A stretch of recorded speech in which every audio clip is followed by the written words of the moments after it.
أنا مش هقدر أرجع معاكم لأني خايفة عليكم وعلى نفسي. انتوا مش قد الناس اللي ورايا، مش هيسيبوكم ولا هيسيبوني. أنا خايفة عليكم، مش هقدر أرجع، لازم أكون لوحدي وأسيب البلد. اختفت مسيحية وظهرت مسلمة. في أقل من 48 ساعة اتحولت قصة اختفاء بنت من قرية هادية في قلب الصعيد لزلزال بيهز مصر كلها.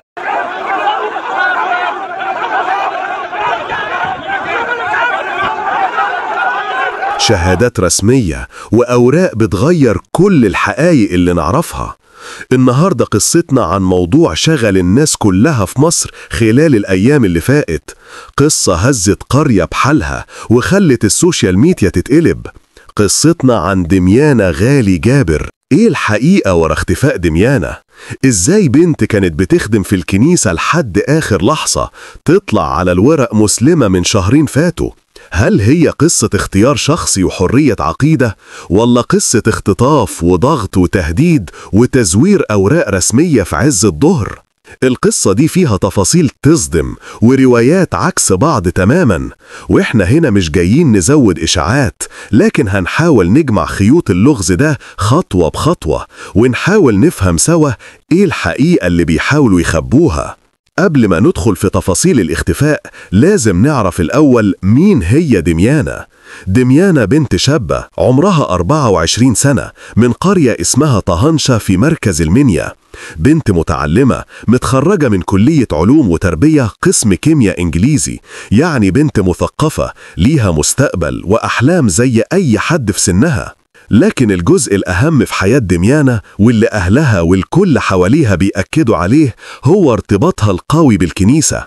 دميانة مش مجرد بنت مسيحية بتروح القداس وخلاص، لا، دميانة كانت خادمة في مدارس الأحد، كانت بتتناول بانتظام وبتشارك في كل الأنشطة الكنسية. حياتها كانت معروفة للكل، من بيتها لشغلها في صيدلية الدكتورة وفاء عبد الحكيم في نفس القرية، لخدمتها في الكنيسة اللي كانت بتقضي فيها معظم وقتها في الأجازات. بنت سيرتها كويسة ومحبوبة من الكل. القصة بدأت تاخد منحنى تاني خالص يوم الثلاث 9 سبتمبر 2025.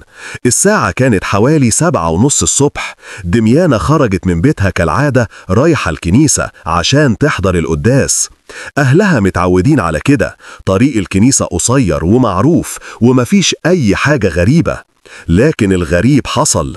الساعة 11 الصبح تليفون دميانة اتقفل، ومن اللحظة دي بدأ القلق الحقيقي عند أهلها. حاولوا يتصلوا بيها لكن الخط اتقطع.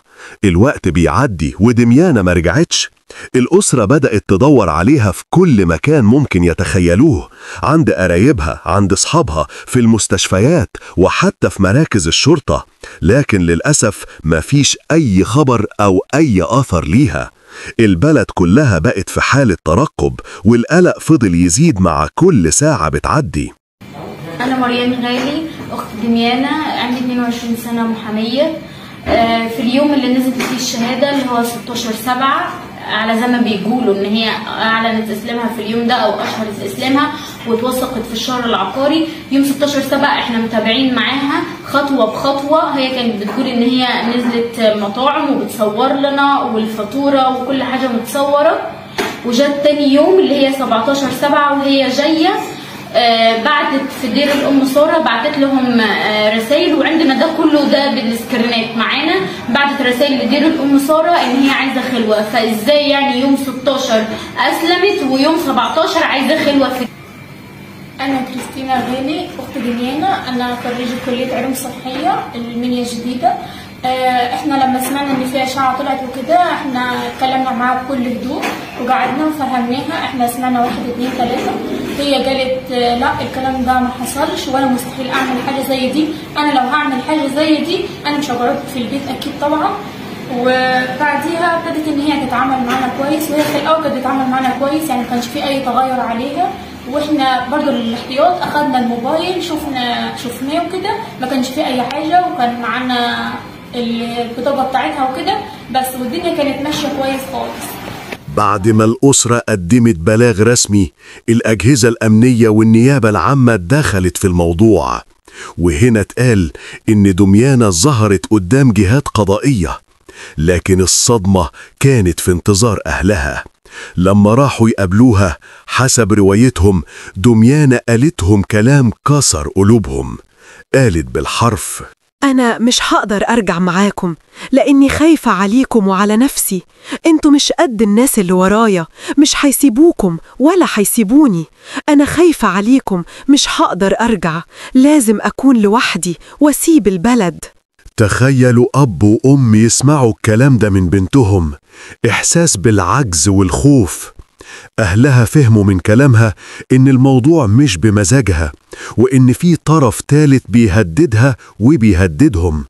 هنا القلق اتحول ليقين عند الأسرة إن بنتهم في خطر، وإن في حاجة أكبر من مجرد قرار شخصي. لكن الصدمة الأكبر كانت لسه جاية. وسط حالة القلق دي أهلها راحوا يستخرجوا شهادة ميلاد جديدة ليها، وهنا اكتشفوا المفاجأة اللي قلبت الموازين. في السجلات الرسمية اسم دميانة اتغير لمريم فالي جابر غالي، والديانة بقت مسلمة. والأغرب من تغيير الاسم والديانة هو تاريخ شهادة إشهار الإسلام. الشهادة كانت بتاريخ 16 يوليو 2025، يعني قبل اختفائها بحوالي شهرين. طب إزاي بنت تكون أشهرت إسلامها في شهر 7 وتفضل عايشة وسط أهلها بشكل طبيعي تماما، وتروح الكنيسة وتخدم في مدارس الأحد وتحضر القداسات وتتناول لحد آخر يوم قبل اختفائها في شهر 9؟ التناقض ده كان دليل قاطع بالنسبة لأهلها إن في تلاعب وتزوير بيحصل في القصة. القصة انفجرت على السوشيال ميديا. صفحات زي اتحاد شباب طهنشة نشرت بوست منسوب لمريم غالي نفسها، بتقول فيه: أنا مش مخطوفة ومش عايزة أرجع للمسيحية، ومعاه صور للبطاقة وشهادة إشهار الإسلام. في المقابل صفحات قبطية وناشطين مسيحيين شككوا في كل ده، وقالوا إن ده كلام مش منطقي، وإن البنت أكيد تحت ضغط، وحتى لو هي اللي كتبت فأكيد في حد بيمليها الكلام ده. وظهرت أسئلة كتير محدش عارف إجابتها. إزاي الورق اللسمي ده كله اتعمل بالسرعة دي وبتاريخ قديم؟ مين اللي اتصل بالأهل من رقم دولي من الإمارات؟ وهل ده تضليل؟ ولو دميانة مسلمة من شهرين، ليه كانت بتمارس كل الطقوس المسيحية بانتظام؟ وأهم سؤال: فين دميانة دلوقتي؟ وهل هي بخير؟ قضية دميانة غالي أو مريم لسه مليانة ألغاز، بين رواية أهلها اللي بيتكلموا عن الخطف والتهديد والتزوير، وبين الرواية التانية اللي بتقول إنها قصة اختيار شخصي وقناعة. الحقيقة الكاملة لسه غايبة. أهلها كل اللي بيطلبوه هو إنهم يشوفوا بنتهم ويتكلموا معاها لوحدهم من غير أي ضغوط، عشان يتأكدوا إنها بخير وإن ده اختيارها الحقيقي. والمجتمع كله، مسلمين ومسيحيين، محتاجين شفافية من الجهات الرسمية عشان تقطع الشك باليقين وتحمي نسيج الوطن من أي فتنة ممكن تسببها الإشاعات. القصة لغاية هنا صعبة جدا، لكن دميانة فين لغاية اللحظة دي؟ لا أهلها ولا حد يعرف هي راحت فين.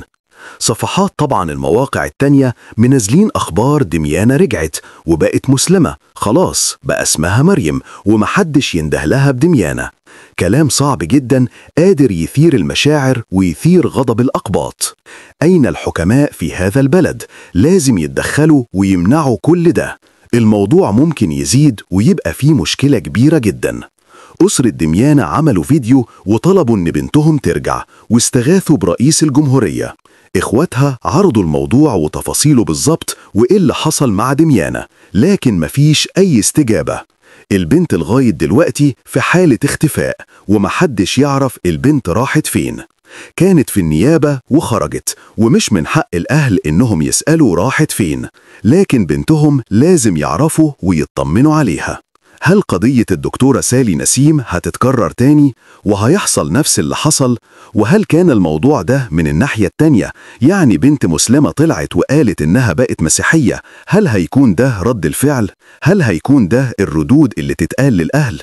هل البنت هيكون في طرف يخوفها ويرعبها إنها ترجع لأهلها، ولا هيكون في رد فعل والأمن هيقدر يتدخل ويحمي البنت؟